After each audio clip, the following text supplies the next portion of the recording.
They say life reveals people's true nature during the storm. But for Michael Reynolds, a 45-year-old real estate agent in Denver, Colorado, it wasn't a storm that tested the woman he loved. It was quiet moments, simple observations, and truths that refused to be ignored. Michael had been divorced for nearly 8 years. He raised his daughter, Emily, mostly on his own, while managing his career and trying to rebuild a sense of peace. His past relationship had left scars, not only because of the betrayal but because he realized far too late that he hadn't truly known the woman he had once called his wife.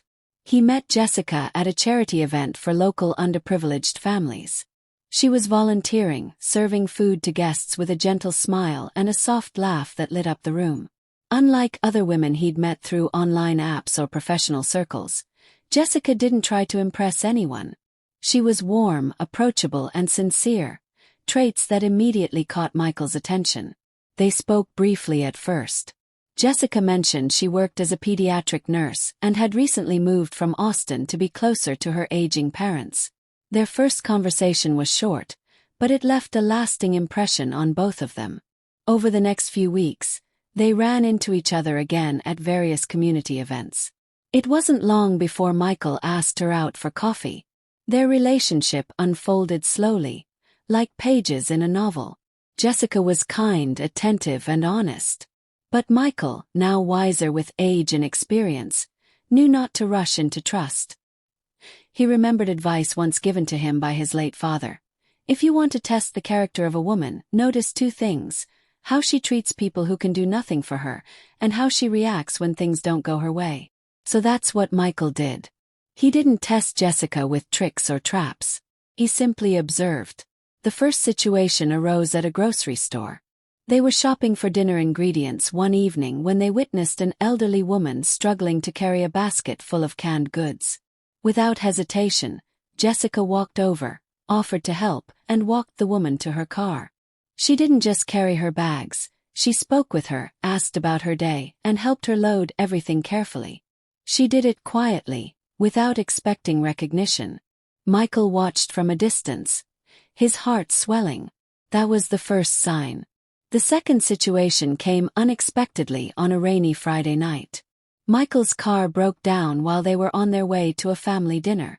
The rain poured heavily, and the tow truck was delayed. Michael grew frustrated, worried about missing the evening with his sister and nieces. He braced himself for Jessica's reaction, expecting irritation or complaints. Instead, she laughed, pulled out a playlist from her phone and said, "Well, looks like we have a chance to dance in the rain." They ended up sitting in the car, eating chips and laughing, with raindrops tapping a soft rhythm on the roof. No resentment, no drama, just acceptance and presence. That was the second sign. As weeks turned into months, their bond deepened. Jessica showed unwavering patience with Emily, who was hesitant about any woman stepping close to her father's heart. Rather than forcing a relationship, Jessica spent time with her slowly, attending her school play, helping with college prep, listening to her talk about music and friends. She never tried to replace her mother. She only offered another branch of support. One afternoon, Michael took Jessica on a long hike into the Rockies, where he shared his deepest fears. How the previous marriage had broken his trust, how he sometimes felt like he wasn't enough, and how difficult it was for him to believe in love again.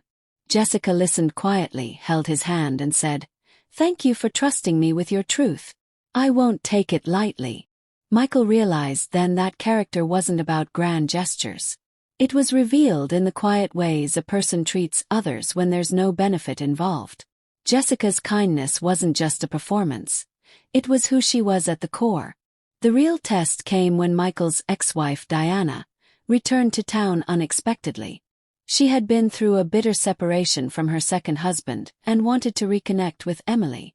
The situation was messy and emotionally draining. Emily was confused, torn between resentment and curiosity, and Michael found himself caught between co-parenting responsibilities and his protective instincts. Jessica remained calm. She encouraged Michael to allow Emily the space to explore her feelings. She didn't judge Diana, didn't question why Michael was allowing her back into their lives.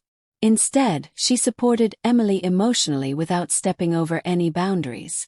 One evening, when Michael came home exhausted after a long conversation with his ex, Jessica welcomed him with silence, a warm meal, and a soft place to land.